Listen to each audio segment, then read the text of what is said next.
සුබ දවසක් මම ඔයාලට පෙන්වන්න හිතුවා කොහොමද Google form එකකට responses ආපුවාම ඒ විශ්ලේෂණය නැත්නම් ඒ responses පිළිබඳව බලන්න කියලා. ඉතින් මෙතනදී ඔයාලගේ Google Drive එකේ හදපු form එකක් නම් ඔයගොල්ලන්ට මේ access එක direct ම හම්බ වෙනවා. එහෙම නැත්නම් මේක share වෙන එකක් නම් කියන්නේ කීප දිනෙකට editor facility එක දීලා තියෙන form එකක් නම් ඒ editor facility එක තියෙන හැමෝටම මේක බලන්න පුළුවන්. ඉතින් මෙතනදී ඔයාලට link එකක් නම් ඇවිල්ලා තියෙන form එකේ ඒ link එකට උදාහරණයක් විදිහට අපි phone එකකින් ගියා කියන්නේ smartphone එකකින් ඒ link එක උඩ click කරලා ගියාම smartphone එකේ දකුණු පහළ කෙළවරේ පැන්සලක් වගේ ඇවිල්ලා තියෙනවා නම් ඒ කියන්නේ ඔයාට editor facility එක තියෙනවා ඒ form එකට කියලා. එතකොට මේ pencil එක උඩ click කරලා ඔයාට මේ responses බලන්න යන්න පුළුවන්. මම මේ කිව්වේ phone එක අදාළ form එකේ link එක ඇවිල්ලා තියෙනවා නම්. ඉතින් මෙතනදී අපි මෙතන ගිහිල්ලා ඉන්නේ computer එකෙන් මේකෙදිත් අපිට editor mode එකට ගියාම අපිට පෙන්නනවා මෙන්න questions තියෙනවා. මේක තමයි students ලාට යන paper එක. එතකොට responses කියන තැන තමයි අපිට students ලාගෙන් ඒගොල්ලන් දෙන උත්තර ටික ලැබෙන්නේ. ඉතින් ඔයාලට මතක ඇති මෙන්න මේ accepting responses කියන එක අපි નિયમિત කාලයක් අපි දෙනවා නම් ඒ කාල සීමාව තුල මේක on කරලා ඊට පස්සේ අපිට මේක close කරන්නත් පුළුවන් responses ගන්න එක නවත්තන්න. එතකොට responses මේකට accept කරන එක නවතිනවා. ඒ පිටවන්වත් මම පොඩි මතක් කිරීමක් කරා. ඉතින් මෙතනදී responses ආපු එක මෙන්න මේ විදිහට summary question individual කියලා තුන් ආකාරයකට අපිට බලන්න පුළුවන්. summary එක කිව්වහම අපිට මේ අපි දීලා තියෙන ප්‍රශ්න හැම එකකම summary එකක් අපිට හම්බ වෙනවා.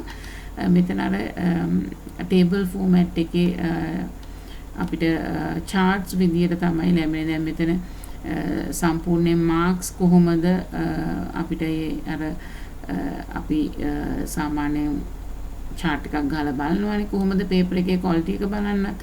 ඉතින් ඔන්න ඔය විදිහට තමයි අපිට ලැබිලා තියෙන්නේ. ඒකම questions වැඩිපුරම වැරදුණු තැන් ගැන මෙතන පොඩි සඳහනක් තියෙනවා. ඒකම අපි දීලා තියෙන ප්‍රශ්න වලට මෙන්න මේ විදිහට ප්‍රතිචාර දක්වපු ඒවායි විශ්ලේෂණ අපිට බලා ගන්න පුළුවන්. දැන් උදාහරණයක් විදිහට මෙතන මේ 100 සංඛ්‍යාව දීලා තියෙන එක ගාවට ගියාම අපිට පෙන්නනවා කොච්චර participants ලා මේ percentage එකට ඇවිල්ලා තියෙනවද කියලා. ඉතින් ඔන්න ඔය විදිහට අපිට බලා ගන්න පුළුවන්. ඉතින් ඒකම පෙන්නනවා එක එක ප්‍රශ්න වලට උත්තර දීලා තියෙන ප්‍රමාණය මෙන්න මේ විදිහට tables විදිහට charts විදිහට අපිට බලා ගන්න පුළුවන්. ඒකම අපිට question wise ගන්න පුළුවන් නැවතත් මෙන්න මේ විදිහට question එකෙන් question එක කොහොමද තියෙන්නේ කියලා අපිට බලන්න පුළුවන්. question 1 of 39 කියලා අපිට තියෙනවා. එතකොට ඒක අපිට questions තියෙන දැන් මේ උඩ තියෙන නම් ටික විස්තර personal details මුලින්ම ඊට පස්සේ ඔන්න ඔය විදිහට අපිට ප්‍රශ්න වලට එන උත්තර කොහොමද ඇවිල්ලා තියෙන්නේ කොයි විදිහටද කියන එක අපිට පෙන්වුම් කරන පොඩි විශ්ලේෂණයක් එතනක් තියෙනවා. ඉතින් මේක පේපර් එක හදන කෙනාට තමයි ගොඩක් වැදගත් වෙන්නේ. ඒකම මෙන්න මේ ඉන්ඩිවිජුවල් කියන තැනදී ඒ අදාළ responses දීලා තියෙන කෙනාගෙන් කෙනාට කොහොමද දීලා තියෙන්නේ කියලා බලා ගන්න පුළුවන්. ඉතින් උදාහරණයක් විදිහට ටීචර්ට බලා ගන්න පුළුවන් මේ අවශ්‍ය නම් කොහොමද මේ ස්ටුඩන්ට්ස්ලා perform කරලා තියෙන්නේ කියලා one by one ගිහිල්ලා ඒකම අපිට මෙන්න මේ feature එක තියෙනවා. මෙතන one by one යනවට වඩා අපිට summary එකක් විදියට evaluate කරන්න පුළුවන් බොහොම පහසුවෙන් මෙන්න මේ Excel sheet එකට ගියාම Excel sheet එක already මම generate කරලා තියෙන්නේ. එහෙම නැත්නම් මෙතනට අපි ගියාම අපිට ලැබෙනවා Excel sheet එක හරි ගස්ස ගන්න කියලා. දැන් මෙතන මම හරි ගස්සලා තියෙන නිසා මේ විදියට ආවට මෙතෙන්දි ලැබෙනවා අලුත් එකක් විදියට create කරන්න. එහෙම නැත්නම් තියෙන එක existing එක update කරලා එන්න කියලා. එතකොට මෙතන මේක උඩ click කරලා අපිට පුළුවන් already හරි ගස්සලා තියෙන දැන් මම එක සැරයක් generate කරා ඒක බලන්න. මේක auto update වෙනවා. අපි මෙතන දැන් මම generate කරනකොට තිබුණේ 155ක් කියලා හිතන්න. දැන් ඒ 155ට generate වුණ එක අපි ඒකට යන සැරේට ඒක ඒ අවස්ථාවේ තියෙන responses වලින් update වෙනවා. දැන් මෙතන ඔයාලට පේනවා time එක කොයි වෙලාවෙද මේගොල්ලෝ start කරේ කියන එක. ඒ වගේම score එක ඒකම ප්‍රශ්න වලට පිළිතුරු මේ විදියට columns විදියට පෙන්වුම් කරලා තියෙනවා. ඉතින් මෙතනදී මේ අපිට බොහොම පහසුවෙන් බලා ගන්න පුළුවන් ඒ අපේ දරුවන් කොහොමද perform කියලා තියෙන කියලා. දැන් තව දෙයක් තියෙනවා. මෙතනදී ඔයගොල්ලන්ට පේනවා classes කිහිපයක studentsලා ඉන්නවා. A B C D F කියලා. ඉතින් අපිට එක class එකකට විතරක් නම් studentsලා බලා ගන්න ඕන. එහෙමනම් අපිට මෙතන filter එකක් use කරන්න පුළුවන්. මම ගිහිල්ලා මේකේ අපිට තියෙනවා මේ online Google Sheets වලනේ අපි ඉන්නේ. ඒකේ filter create a filter කියලා තියෙනවා. ඉතින් මේකට ගිහිල්ලා මට filter එකක් create කරන්න පුළුවන්.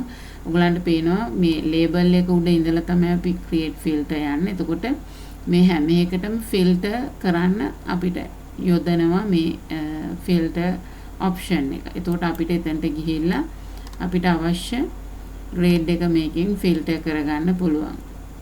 හිතන්න මට ඕන මම මේක clear කරනවා select all කරන්නත් පුළුවන්. මට ඕනේ මේ පන්තිය බලන්න. එහෙනම් මම A select කරා okay කරා. එතකොට මට A පන්තියේ students ලාගේ විතරක් results ටික බලන්න පුළුවන්. දැන් මේකේ ඇතුලේ අනිත් ළමයිගේවත් තියෙනවා. නමුත් මට පෙන්වන්නේ ඒ පන්තියේ ටික විතරයි. ඉතින් මට බලන්න පුළුවන් මට දැන් දන්නවා නම් උත්තරේ මොකක්ද මේක හරි උත්තරේ මගේ ඔළුවේ තියුණොත් මේකට ගිහිල්ලා මට මේ දරුවෝ මේ ටික හරියට කෙරලා තියෙනවා මෙහෙමයි කියලා. එහෙම නැත්නම් අපිට මේකෙන්ම තෝරගන්න පුළුවන් මේකේ කවුද වැරදියට උත්තර දීලා තියෙන්නේ කියලා. උදාහරණයක් විදියට මම දන්නවා පළවෙනි ප්‍රශ්නෙට උත්තරේ අපි කියමු මේ පළවෙනි ප්‍රශ්නෙට උත්තරේ A සහ B කියලා. එහෙමනම් A සහ B නැතුව අනිත් එක තෝරලා තියෙන්නේ කවුද කියලා බලනවා. එතකොට මට බලන්න පුළුවන් මේ දරුවන්ට තමයි මේ ප්‍රශ්නෙට උත්තරේ දී ගන්න බැරි වෙලා තියෙන්නේ.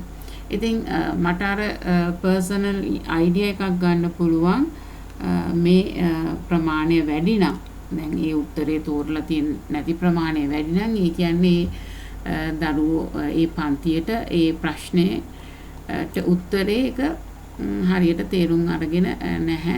නැවතත් යම්කිසි මතක් කිරීමක් ඒගොල්ලන්ට කරන්න ඕන කියලා.